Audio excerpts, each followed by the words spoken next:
नमस्कार दोस्तों। कहानियों की श्रृंखला में आज सुनेंगे उभरती हुई युवा लेखिका मनीषा कुलश्रेष्ठ जी की कहानी कठपुतलियाँ। मनीषा जी कहानियों में विषयगत वैविध्य की ऐसी प्रखर युवा लेखिका हैं जो अपने समकालीनों में अलग से पहचानी जाती हैं। मनीषा जी की कहानियों में दर्शन और विचार की गहराई है। आपकी कहानियों में एक तरह के खुलेपन का आग्रह भी मिलता है जो जड़ता से बाहर निकलकर तर्क संगत विचार की पैरवी करता है। तो आइए सुनते हैं उनकी कहानी कठपुतलियाँ। सुगना जब जब कोठरी के अंदर बाहर जाती, दरवाजे के पीछे लटकी कठपुतलियाँ उससे टकरा जाती, उसे रोकती अपनी कजरारी तीखी फटी फटी आंखों से। चमाचम गोटे के लहंगों वाली रानियां और अंगरखे साफे वाले आंके बाके राजा महाराजा और घोड़े पर सवार सेनापति, ढोलकी वाला विदूषक और सारंगी वाली उसकी साथिन, दीवाना मजनू और नकाब वाली उसकी लैला। सुगना कभी उदास होती तो इन कठपुतलियों को एक साथ ढेर बनाकर ताक पर रख देती और सांकल लगाकर गुदड़ी पर ढह जाती। कभी गुस्सा होती तो जोर से झंझोड़ देती सबके धागे। कुछ मटक जाती, एक दूसरे में अटक जाती। किसी नर्तकी की गर्दन उसी के हाथों में उलझ जाती। कोई राजा डोर से टूट मुंह के बल गिरा होता, ढीठ मालिन टोकरी समेत उसके ऊपर। प्यार आता तो उनके धागे सुलझाती, टूटे जेवर ठीक करती, उधड़े गोटे झालर सीती या नए कपड़े बनाती।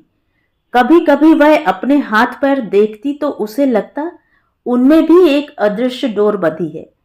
उसे महसूस होता कि ये जो वक्त है ना, 9 से 4 बजे का, वह 2 प्रस्तुतियों के बीच पर्दा डाल के मंच के पीछे लटका दी गई कठपुतली के आराम का समय है।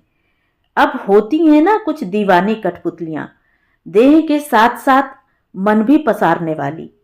वह भी वैसी ही एक बावरी कठपुतली है जो डोरों से मन को विलक कर नया खेल रचती है। सूत्रधार की समझ से परे का खेल, कुछ मौलिक कुछ अलग, जो जीवन को विस्तार दे, जिसमें उसकी अलग भूमिका हो। इंतजार करती बीबी, बच्चे पालती माँ से एकदम अलग, अपनी देह गंध से बौराती, अपने मन से संसर्ग का साथी चुनती एक आदिम औरत की सी भूमिका। वह इन अनचाहे रिश्तों की डोरों से उलझकर थक गई है। ये रिश्ते जो उसके खून तक के नहीं हैं, उसके खून के रिश्ते तो कहीं दूर छिटक कर गिर गए हैं। छोटका भाई याद आता, किसी और की ड्योढ़ी नाते बैठी माँ याद आती, ऐसी ड्योढ़ी जहां से उसे कभी कोई बुलावा नहीं आने वाला। बापू होता तो उसकी कोई तीज यूं सासरे में बीतती। कितना हंसी थी उसकी सहेलियां जब उन्हें पता चला था कि उसका ब्याह गांव-गांव जाकर स्कूलों, मेलों और त्योहारों, शादी ब्याह में कठपुतली का खेल दिखाने वाले के साथ तय हुआ है। तुझे भी नचाएगा वो लंगड़ा कठपुतली बनाकर, कहकर उसकी पक्की सहेली रुनकी हंसते हंसते रो पड़ी थी। ताक धिनाधिन धा, ची ची ची, अब आ रही है तुर्क के तैमूर लंग की सवारी, चू च्यू धिन धिन धा। बापू तो कहीं और बात तय कर गए थे। वो जोगेंद्र था, 10वीं फेल था, जीन्स की पैंट और लाल कमीज पहनता और धूप का चश्मा लगाता। सब जोगी कहते, पर उनके आंखें मूंदते ही लेन देन की बात पर बाई ने 3 साल पुराना रिश्ता तोड़ दिया। रिश्ता टूट गया तो जहन में गूंजता नाम भी पीछे छूट गया। 13 साल की सुगना का ब्याह 30 बरस के अपाहिज और विधुर कठपुतली वाले रामकिशन से हो गया। सुगना के सपने में पैर कटी कठपुतलियां आने लगी। बापू के मरने के 2 साल के अंदर ही उसकी बाई खुद जाके पास के गांव के एक खेती किसानी वाले दूसरी जात के आदमी के घर नाते बैठ गई थी और अपने संबंध की जल्दी में सुगना का गौना 15 साल की होने से पहले ही कर दिया, बिना सगुन साथ, लगभग खाली हाथ भेज दिया सासरे। जमीन घर सब बेच के छुटके को लेकर वह चली गई। घूंघट में से उसने ऊंट गाड़ी से उतरकर चलते हुए रामकिशन को देखा था। बलिष्ठ देह के होते हुए भी एक पैर पोलियो की मार ने पतला कर दिया था, सो एक हाथ घोड़े पर टिका के हचक हचक कर चलता था। यूं साइकिल भी चला लेता था। एक पैर से तेज तेज पैडल मारता, दूसरा पैर सहारे के लिए दूसरे पैडल पर बस जरा जरा टिकाता। यह छोटा पैर पहुंचता भी नहीं था दूसरे पैडल तक, पर साइकिल की गति में कमी नहीं आती। 15 बरस की सुगना, 7 और 4 बरस के बंसी और नंदू, जिनकी वो मां बन गई थी। तोते की तरह मां बाई रटते नंदू बंसी। वह सोचती कि वो और उसका छोटका भाई तो बाई के सगे बालक थे। जब वो बाई के आगे पीछे माँ ए या बाई ए कहते हुए घूमते तो बाई कितना रिस जाती, चिल्लाती, चुप। सुगना खींचती नहीं थी, पर सुनती भी नहीं थी। वह सोचती कि यह मुझे नहीं, बादलों के पार जाके बसी अपनी मां को पुकारते हैं अब आगे। सहज और अनुभवी रामकिशन ने कोई जल्दबाजी नहीं की इस उन्मुक्त आत्मा को बांधने में। रामकिशन कठपुतलियों के डोरे कसने में माहिर था, पर यह कठपुतली तो अद्भुत ही थी। दिन भर तो सोती, रात में भी 8 बजे ही सो जाती। रीत के चलते 7-8 दिन तो सास ने घर का काम संभाला। 9वें दिन मेहंदी फीकी होते ही सास चली गई अपनी ढाड़ी पे। सुगना पर पूरी गृहस्थी का भार आ पड़ा। किसी तरह वह कच्चा पक्का खाना बनाती, हाथ जलाती, छाछ ढोलती, साबुन 2 दिन में ही खत्म कर डालती। टाबरों को देर में चाय मिलती तो स्कूल छूट जाता। रामकिशन ने धैर्य नहीं खोया, खुद जल्दी उठकर आधे काम निपटा देता। दोनों टाबरों को स्कूल छोड़कर अपना खाना बांध के नई कठपुतलियों के सुलझे डोर साइकिल में लटकाता और लंगड़ाते हुए साइकिल पर उचक कर बैठता और 9 बजे किसी गांव मेले या फिर सम की ढाणी में टूरिस्टों के डेरे की राह लेता। सुगना की हंसी बहुत मोहक थी। उसकी हंसी को डस लिया था शतरंज के घोड़े की तरह टेढ़ी चाल चलने वाले सर्प ने। सुगना अपने आप में एक प्राकृतिक मरुस्थलीय सौंदर्य से भरा पूरा दृश्य थी। रेतीले धोरों से उठती ढहती देह की लहरें, लंबी कद काठी सुता हुआ पेट, उस पर गहरे कुएं सी नाभि, मीलों दूर से सिर पर एक के ऊपर एक 3 गगरियां उठाकर लाने के अभ्यास से चाल की धज देखते बनती थी।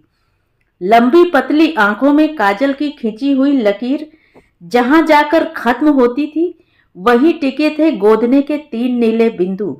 रूखे भूरे केशों में लगी चमकीली रंगीन चिमटियां, आगे के बालों में चोटी में गूंथा गया लाख का बोरला, पीछे चोटी में गिलट की चेन और घुंघरू वाली चोटी पिन।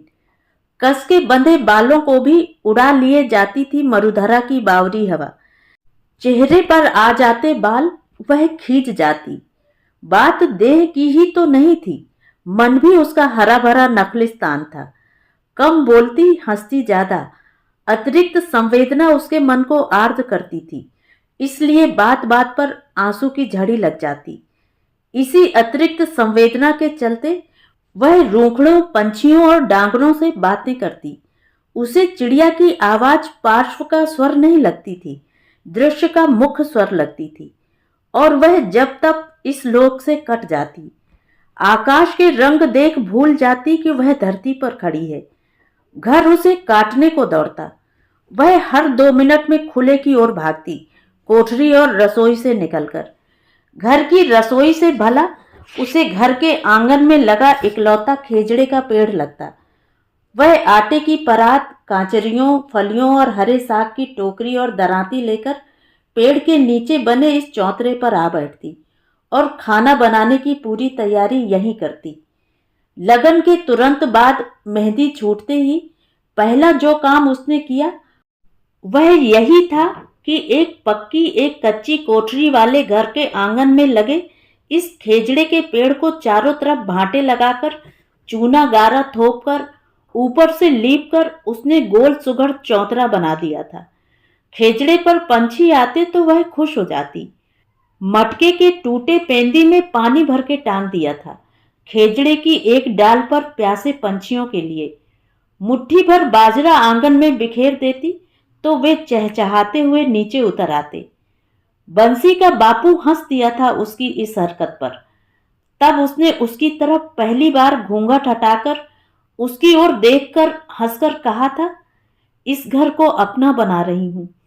उसी रात उसने अपना आप बिना नखरों के उस 30 बरस के मनक को सौंप दिया था। सुगना बहुत डरपोक थी, वह मां बनने से डरती थी। उसकी चिंता का समाधान रामकिशन ने कर दिया था। बंसी की पहली मां के सामने ही ढाड़ी में जैसलमेर के डॉक्टर नरस आए थे। कैंप लगा था। जिस जिसके 2-2 टावर थे, सबकी नसबंदी कर दी जोर जबर करके, पुलिस का डर दिखा के। और आप? हाँ, पर डॉक्टर साहब कहते थे कि ऑपरेशन उलट भी सकता है। ना, मत उलटवाना। बंसी नंदू हैं तो बच्चे 2 ही अच्छे। सुगना हंसी तो उसकी नाभि में एक गहरा भंवर पड़ गया। सुगना और रामकिशन की गृहस्थी पटरी पर आ गई थी। रामकिशन गांव-गांव भटकता, तब कहीं गिरस्ती का और बालकों के स्कूल का खर्चा चलता।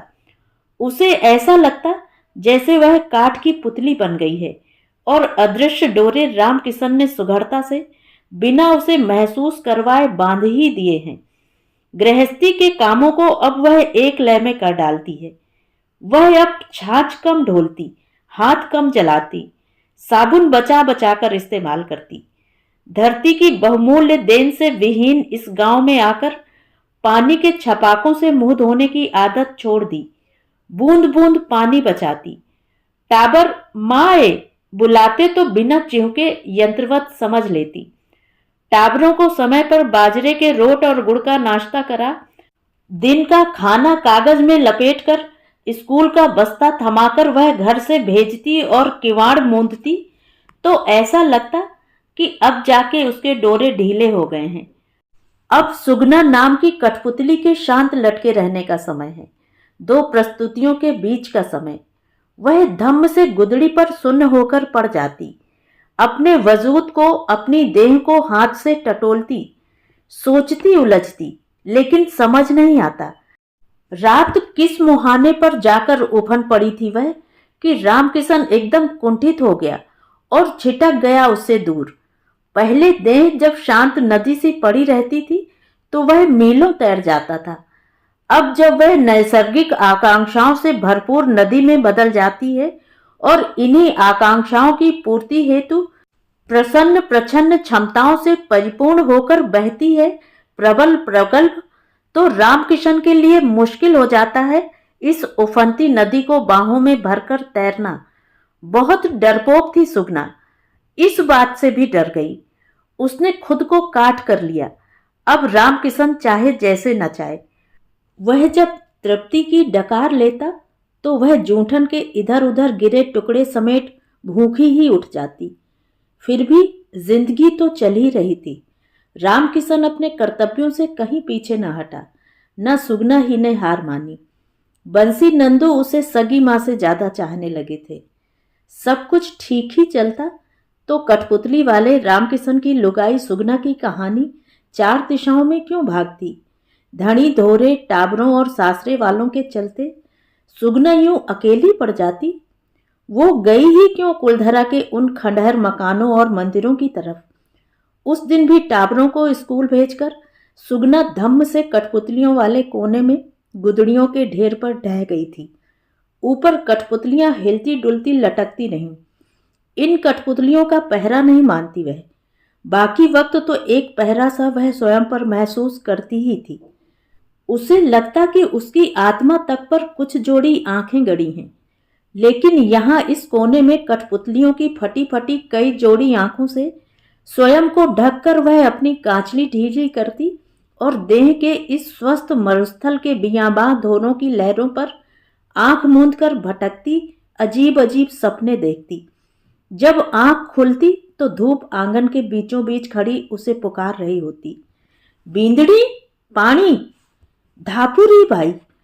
उस दिन उसे देर लग गई किवाड़ खोलने में, कांचली की उलझी डोरी सुलझाकर कसते कसते।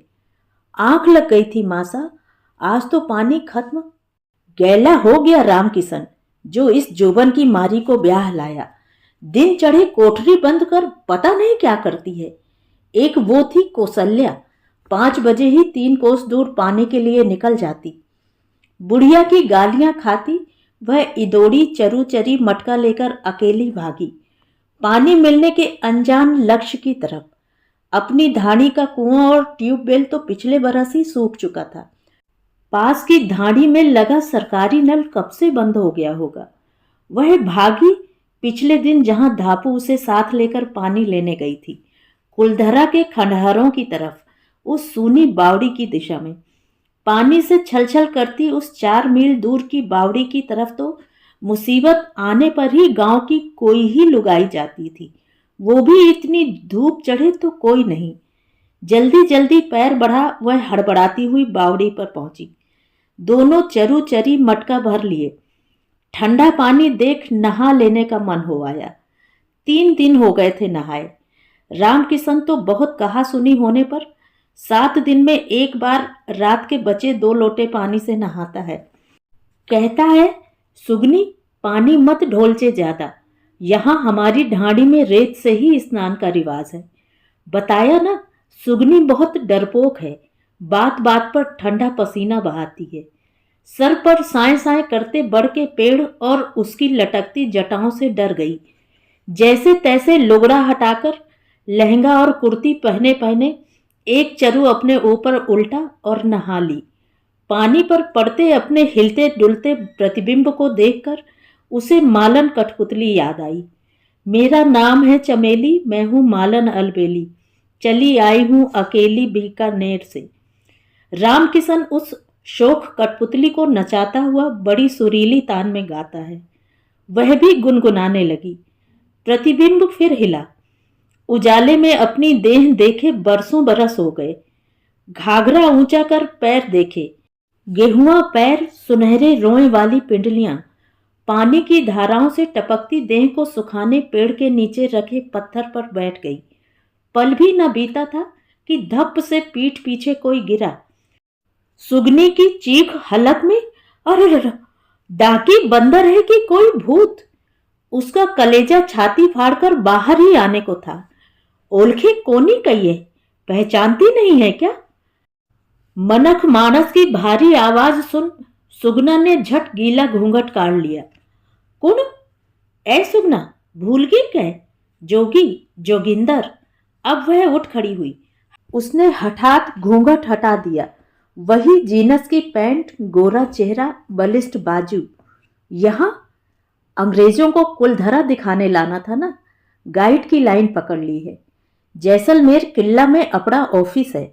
दूर से पहचान लिया था मैंने, पर तूने नहीं पहचाना है? सुगना ने मुंडी हिला दी। भीगी हुई देह पर चिपके लुगड़े को बार बार खींच रही थी। और घर पर सब ठीक? टाबर टोबर? उसकी देह पर बार बार तितली सी जा बैठती नजर को हटाकर मुंह फेर कर औपचारिक हो गया जोगी। हाँ, तू नहीं बदली, वैसी है। और मैं? सुगना ने ध्यान से जोगी को देखा। गबरू, एक ही शब्द निकलकर आत्मा पर जा बिंधा। वह उठ गई और चरु मटका उठाने के लिए हल्का घूंघट खींच सर पर इडोणी रखकर जोगी को उठवाने के लिए इशारा किया। जोगी ने मटका, कलसी और चरु सुगना के सिर पर रखी इडोनी पर आहिस्ता से एक एक कर रखे। वह नाक तक घूंघट निकाले, पलकें झुकाए, एक सुनिश्चित ताल में लहराती हुई सी सीढ़ियां चढ़ गई। जोगी हतप्रभ देखता रह गया। रेतीले टीबों वाला छोटा रास्ता पकड़ने को उसके पैर जितनी जल्दी चलना चाहते, मन उतना पीछे को लौटता। बाई गाली गलौज के साथ झगड़ी न होती, लेन देन की बात पर जोगी का बाप न अटका होता तो जोगी उसका पति होता। उसकी पक्की सहेली रुनकी ने कहा तो था, सुगनी, मैंने सुना रामकिशन ने 2000 उल्टे तेरे बाई के ही हाथ पे रखे हैं। तभी तो जोगी जैसा बांका जवान छुड़ा के लंगड़ा रामकिशन, उसे स्वयं पर गुस्सा आया। विरोध क्यों नहीं किया मां का? काठ की पुतली ही रही रे तू सुगनी। अंग्रेजों को बस में बिठा के मिलता हूं। वह पीछे दौड़कर आया। सुगना का चेहरा तटस्थता से पथरीला हो रहा था। वह कुछ नहीं बोली तो नहीं ही बोली, बस एक नजर भर उसे और देखा और गहरी सांस ली। जोगी की आंखों की परिधियों से कोई जंगल शुरू हो रहा था। एक छवि उभरी, मोड़ बांधे किराए की तलवार लटकाए घोड़ी पर बैठा जोगी, या फिर दूध हल्दी भरी परात में अंगूठी खोजते दो जोड़ी हाथ।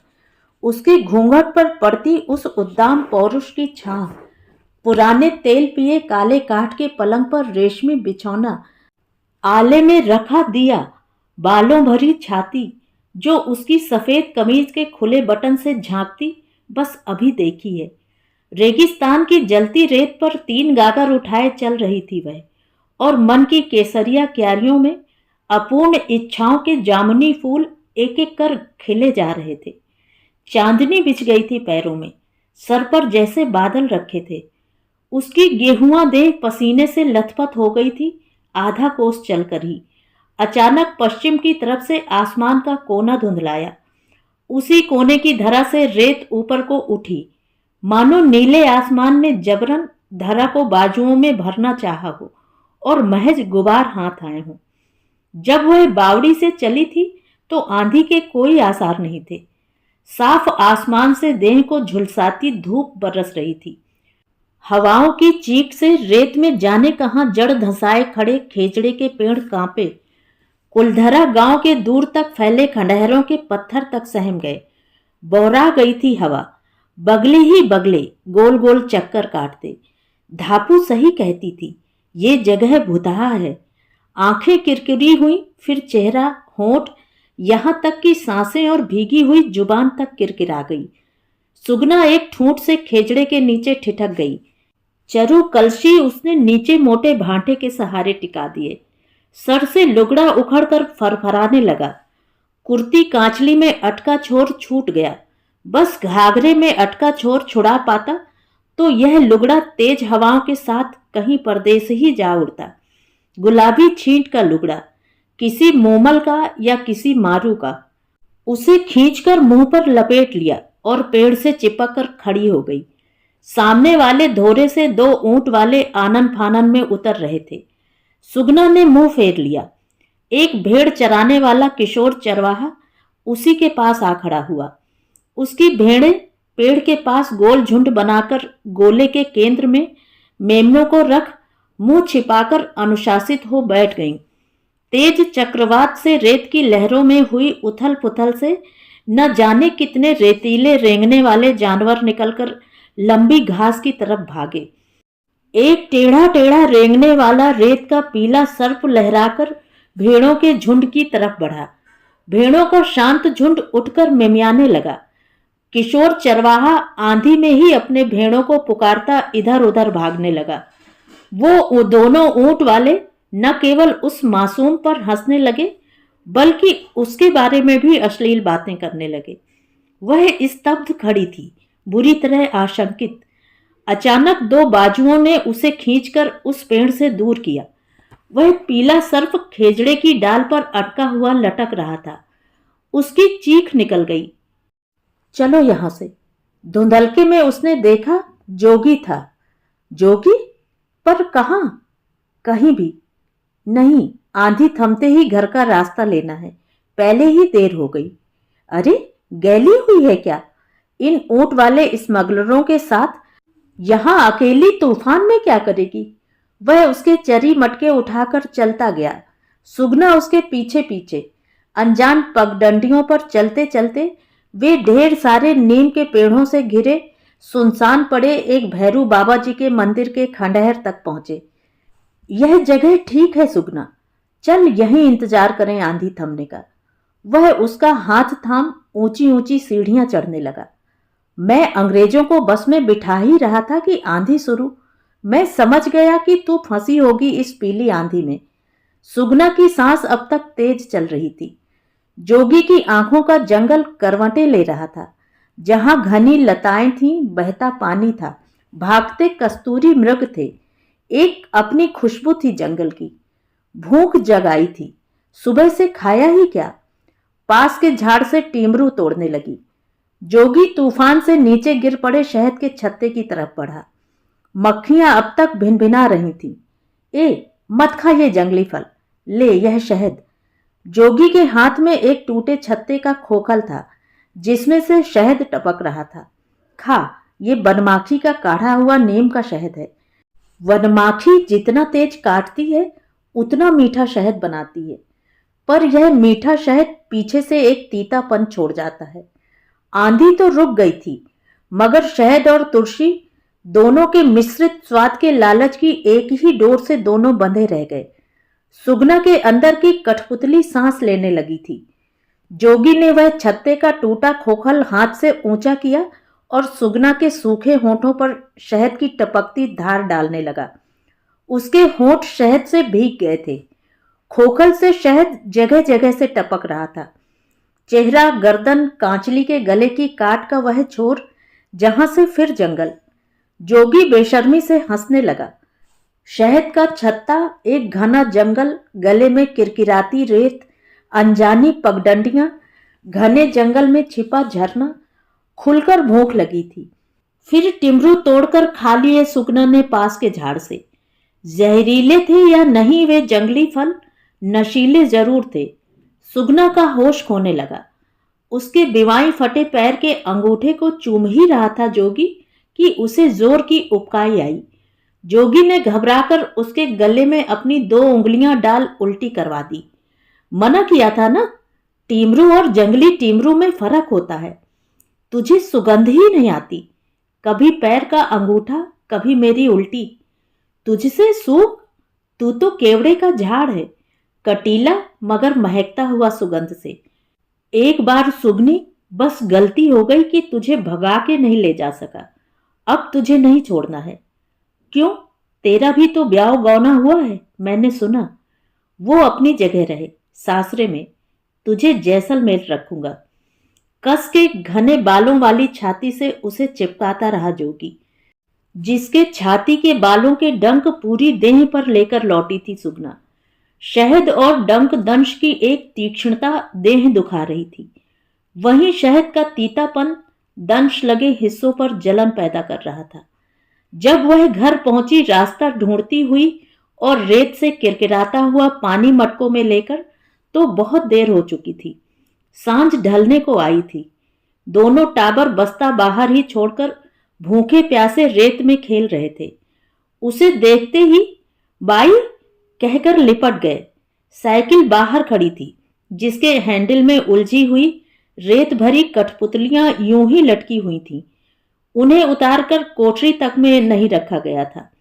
रामकिशन आंगन के चूल्हे से जूझता हुआ हांडी में बाजरे की राबड़ी पका रहा था। बहुत ठंडी आवाज और लाल आंखों से उसने पूछा, कहाँ रह गई थी? कुलधरा की तरफ पानी लेने गई थी।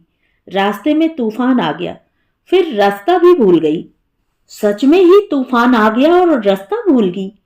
उसके कहे में सच में व्यंग था या सुगना ही दूसरा व्यंजित अर्थ पकड़ रही थी? कुलधरा, वो भुतैली बावड़ी, पागल हुई क्या?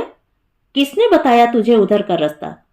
धापू, धापू, वाह रे धापू की बहना, किस तूफान में फंस गई जाके तू? फिर व्यंग। सुगना का मन हल्के हल्के कांप रहा था। किसी ने देखा क्या? इसको कुछ कहा क्या? रामकिशन की अप्रत्याशित चुप्पी या फिर व्यंग से सने 2-1 वाक्य सुनते सहते स्वयं को भुलाकर उसने आंधी से बिखरा पूरा घर बुहारा समेटा। भीतर से वह अपने आप को भी समेटने का असफल यत्न कर रही थी।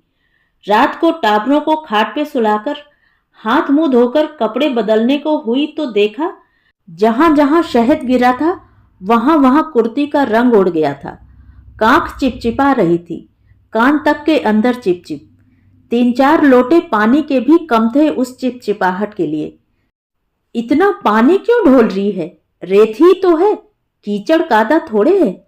अपनी सूखी ओढ़नी से अच्छी तरह से कान के अंदर तक पहुंचकर आंगन की लालटेन धीमी कर, कोठरी के आले में रखा दिया बुझाकर, दरवाजों की दरारों में कपड़े ठूंस कर वह रामकिशन की बगल में जमीन पर बिछी गुदड़ी पर जा लेटी।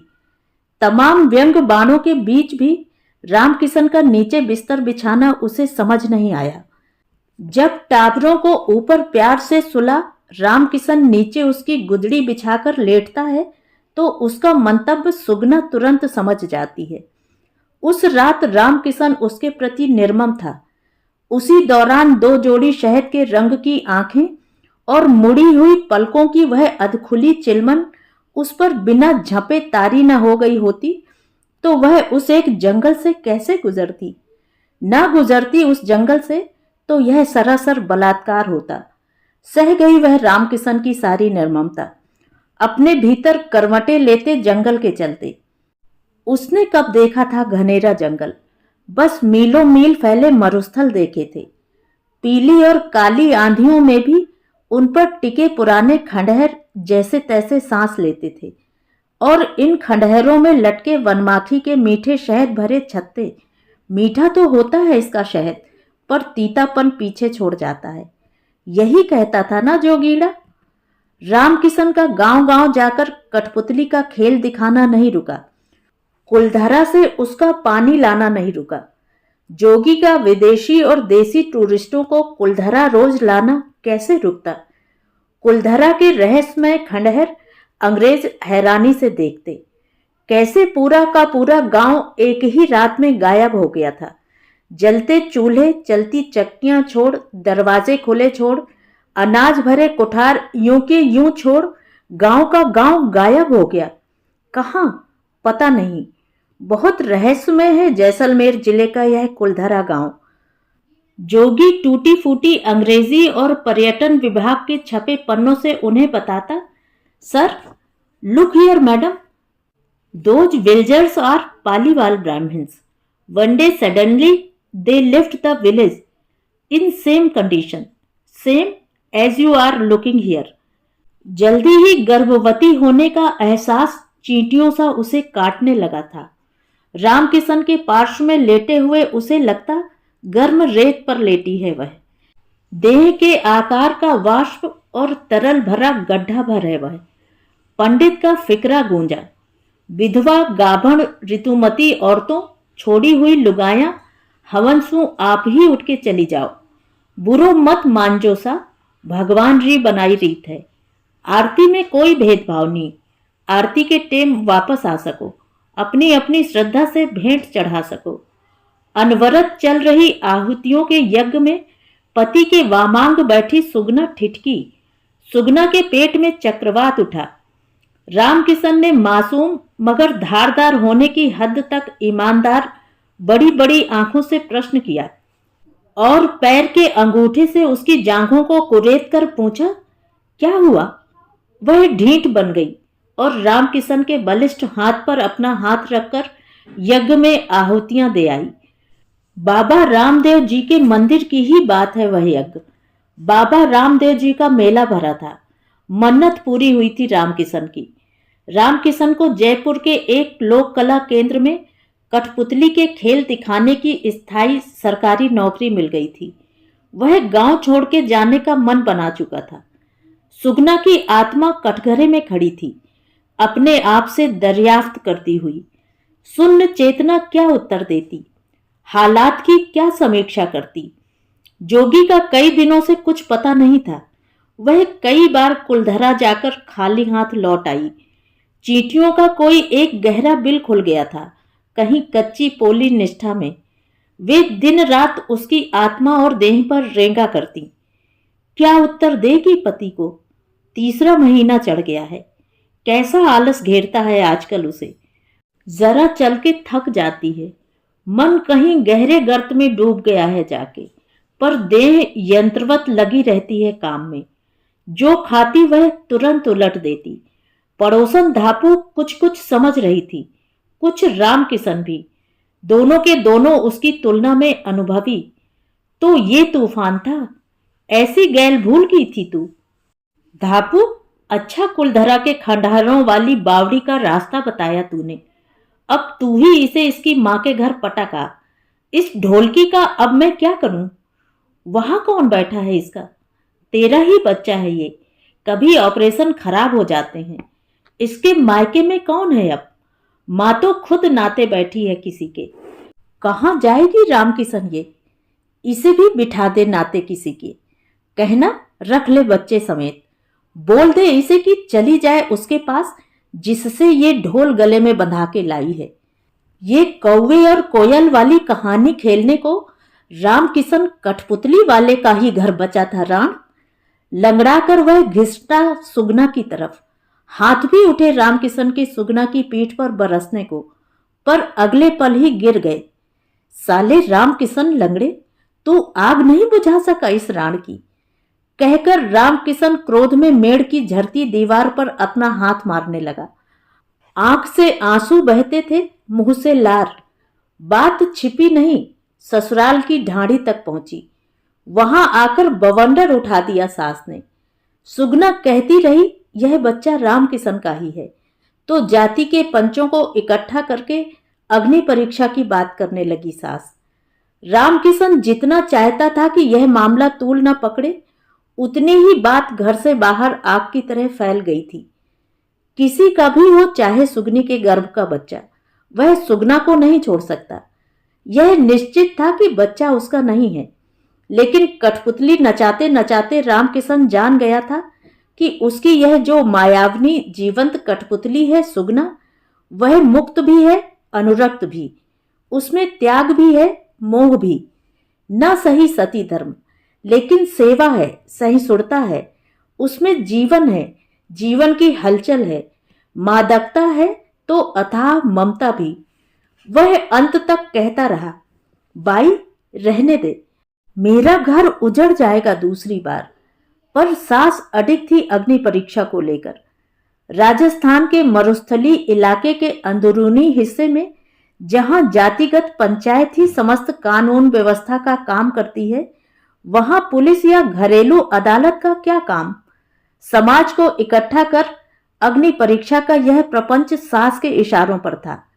राम किशन कठपुतली वाला तो आज स्वयं कठपुतली था। सास चाहती थी कि फैसले के बाद ही राम किशन नौकरी पर जाए। टाबरों की चिंता ना करे, वह संभाल लेगी। ऐसी कौन सी रूपसी है सुगना, छोड़ देना। मर्द है, नाते रख लेना किसी को। बस उस राण के प्रेमी का पता चल जाए, उससे धरवाएंगे हरजाना पूरे 4,000। फैसला होने तक सुगना को पंचायत के एक झोपड़े में अकेले रहना था 3 दिन। शायद पश्चाताप के लिए या ठंडे दिमाग से बिना किसी प्रभाव के अपने निर्णय पर सोचने के लिए। दिन में तो धापू खाना रख जाती, रात को वह उपवास रखती, मटके का ठंडा पानी पीती। दिन भर जैसे वह सुन्न सी पालथी मार बैठी रहती, वैसे ही गर्भ का पंछी भी शांत रहता। लेकिन झोपड़े में रात का अंधेरा जब गहरा और नीरव होता जाता और फूस के फर्श पर खेस बिछाकर लेटे हुए उसकी चेतना जाग उठती, तो गर्भ में वह नन्हा चूजा हल्के हल्के पंख फड़फड़ाता।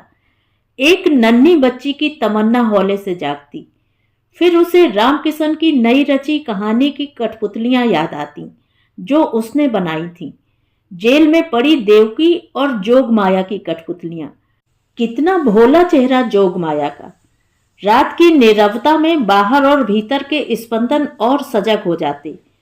कभी दूर कहीं झाड़ी में मादा गोड़ावण की चूजों को दी गई पुचकार भरी झिड़की तक सुनाई देती, तो कभी विषधर की सरसराहट स्पष्ट सुनाई पड़ती और रोंगटे खड़े हो जाते। दूर कहीं किसी ढाणी में रात्रि उत्सव में बजती थालियां और अलगोजे की टेर यूं लगती जैसे पास से आ रही हो। रात की सूक्ष्म ग्राही निस्तब्धता से उसका यह पहला परिचय था। वह रात भर जागकर सब कुछ सुनती। शराब पीकर लौटे गांव के छोरों का शोर, किसी आवारा बंजारन की कामुक हंसी, सियारों की हूक। नवंबर माह की फीकी सी सुबह थी। झोपड़े के बाहर सारा ढोली समाज इकट्ठा था। धापू उसके साथ थी। वह हैरान रह गई जब धापू ने बताया कि जोगी भी भीड़ में खड़ा है। उसने एक छेद से झांका। पति की आहत नजर, प्रेमी का भयभीत चेहरा, नंदू बंसी के कुमलाए बदन, ससुराल के लोगों की हिकारत भरी मुद्राएं। कुतूहल से तमाशा देखते, कानाफूसियां करते, मजाक उड़ाते उसकी ही जात के लोग लुगाई। धापुड़ी, जाके कह दे उस जोगी को भाग जाए यहां से।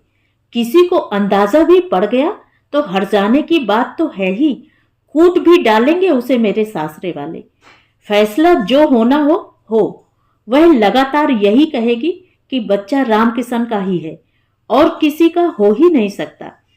सुगना की आंख फिर एक छेद से होकर जोगी पर जा टिकी। वह ढीठ तो धापू के साथ इधर ही आ रहा था और रामकिशन आशंकित हो लगातार उस जोगी को घूरे जा रहा है। माजरा समझ रहा है क्या? यहां से चला जा जोगीड़ा। उसने जोगी के भारी पैरों की आहट सुनते ही झोपड़ी के अंदर से ही खड़े होने की कोशिश में देह के बोझ तले डूबते हुए कहा, तू बैठ जा, अभी थक जाएगी। पंच मशवरा कर रहे हैं कि अग्नि परीक्षा कैसे लें।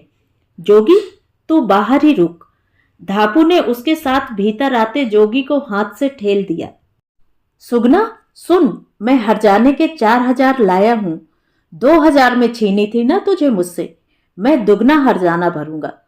उसे बोल, छाती ठोक के कह दे कि बच्चा तेरा मेरा है। कोई जरूरत नहीं गरम तेल में हाथ डालने की या गरम ईंट पकड़ने की। ये पंच अपना फायदा देखते हैं ऐसी चीजों में। औरत का चरित्र खराब निकले तो भी पंचों की चांदी, ना निकले तो भी उनकी चांदी। दोनों तरफ का पैसा उनको तो मिलता ही है। वह दरवाजे पर मुंह रख फुसफुसाया। सुगना का मुंह कसैला हो गया। वह कुछ नहीं बोली, पर जोगी, वह तो तन मन धन का जोखिम उठाकर उसे लेने आया है। न सही धर्म पर उसका राग बंधा था सुगना से। वह फिर तड़फड़ाया। बाहर फटफटी खड़ी है रोड पे, चुपचाप बाहर आ जा। झोपड़ी के पीछे लंबी घास है, छिपकर पहुंच रोड पे। सुगना, ए सुगनी, क्या कहती है? क्या कहेगी पंचों से? हाँ, जा जा, जाके तू अपना काम देख। मुझे जो कहना होगा कह दूंगी। अच्छा तो यह है कि रामकिशन और उसके घर वाले तुझे पहचाने, उससे पहले ही चला जा। मैं नहीं डरता उस लंगड़े और उसके घर वालों से, अब भी कह रहा हूं। जोगी तू जा, देख पंच तैयार खड़े हैं फैसले के लिए। सुगनी, मत पकड़ना रे गरम ईंट, फफोले तो पड़ेंगे ही, चाहे तू सही हो कि गलत। चीखते जोगी को धापू ने दूर तक ढकेल दिया। इतनी बड़ी बातें बना रहा है, अब तक कहां था रे तू? अरे गाइड हूं, आज यहां तो कल टूरिस्ट जहां ले जावे उसके साथ। तभी बंसी भागता हुआ आया। बाई तू हमारे साथ चलना, नंदू तो खाना नहीं खाता तेरे बिना, रोता रहता है। एक माँ भगवान ने छीनी, अब ये दूसरी, ये रण दादी इसी की करतूत है। बापू तो तुझे चाहता है बाई, रात को रोता था दादी के आगे। सुगना ने अपना चेहरा घुटनों में छिपा लिया। बाई देखना इधर, ये बापू ने भेजा है, तेल है ये। कब्रों पर उगने वाले ग्वार पाठे और रेत की छिपकली का तेल मल ले हाथ पे, हाथ नहीं जलेगा, न फफोले होंगे। परसों 4 घंटे साइकिल चलाकर सीमा पार के नजदीक डटे हुए गाड़ियां लोहारों से लाया है बापू। लंबी शीशी के मुंह में ठोसा कपड़ा खोल के ढेर सारा भूरा बदबूदार तेल सुगना की दोनों हथेलियों पर मलने लगा 12 बरस का किशोर बंसी। आंधी में अपनी भेड़ें टेरता वो चरवाहा याद आ गया। यही कातरता थी स्वर में। सुगना की आंख भर आई। पंचों ने आवाज लगाई। गर्भभार से क्लांत पीले चेहरे वाली सुगना को देख रामकिशन सिसक उठा। सास उसे लानत भेजती रही। पंचों ने सुगना को गरम ईंट पकड़ाने से पहले दरियाफ्त की। सुगना बाई, कठपुतली वाले रामकिशन के घर वालों का कहना है कि यह बच्चा उसका नहीं है। तुम क्या कहती हो? यह बच्चा बंसी का ही भाई या बहन है। मुझे बंसी के बापू के साथ ही रहना है। और आप ही कहो, क्या कहूं? सुगना ने दम बटोर कर कहा। रामकिशन ने गहरी सांस ली। जोगी ने सर को झटका दिया और बड़बड़ाता हुआ बड़े बड़े डग भरता हुआ पीछे को चला गया, जहां उसकी काली राजदूत फटफटी खड़ी थी सुगना को ले जाने के लिए। कहो कि मैंने जो कहा वह सच है। मुझे मंजूर है अग्नि परीक्षा। सुगना बाई, यह अग्नि परीक्षा औरत की मर्जी से ही ली जाती है, एक पंच बोला। बाई, अब नहीं करनी अग्नि परीक्षा, मैं मानता हूं यह बच्चा मेरा ही होगा। रामकिशन बीच में आ खड़ा हुआ। चुप कर रे रामकिशना, नसबंदी के ऑपरेशन के बाद कोई बच्चा होता है? अग्नि परीक्षा तो होने दे। हाथ पे फफोले पड़े तो इसके मायके वाले या इसका प्रेमी या तो इसे ले जाए या 4000 जुर्माना दे। सास ने रामकिशन को यूं धकियाया कि वह गिरते गिरते बचा। तो मंजूर है सुगना बाई? सुगना ने उत्तर में तेल मले हाथ आगे कर दिए। एक पंच ने पान का एक एक पत्ता उन नाजुक हथेलियों पर रखा और उन पर लाल गरम ईंट रख दी गई। 1 2 3 पूरे 7 मिनट। 8वें मिनट पर ईंट जमीन पर फेंककर सुगना नीचे बैठकर उल्टियां करने लगी। पान का पत्ता जलकर काला हो गया था। पास पड़ी पानी की बाल्टी में 5 मिनट डुबोकर हथेलियां ऊपर उठा दी उसने। फफोले नहीं पड़े थे, पर हथेलियां ताजी रची मेहंदी की तरह लाल सुर्ख थीं। रेत का गुबार उड़ाती भीड़ शोर के साथ लौटने लगी। पंच फटकार रहे थे सास को। बाई बाई करके नंदू और बंसी आकर उसकी पीठ से चिपक गए। धीरे धीरे हचक कर चलता हुआ रामकिशन उसकी ओर बढ़ रहा था। रोड पर रफ्तार से जाती फटफटी की आवाज सुगना के कानों में देर तक गूंजती रही। तो ये थी कहानी। कहानी आपको कैसी लगी कमेंट करके ज़रूर बताएं। और अगर मेरे द्वारा सुनाई हुई कहानियाँ आपको अच्छी लगती हैं तो मेरे चैनल को सब्सक्राइब ज़रूर करें, लाइक करें और अपने दोस्तों और परिचितों में शेयर भी करें। बेल आइकन दबाना बिल्कुल भी ना भूलें। धन्यवाद।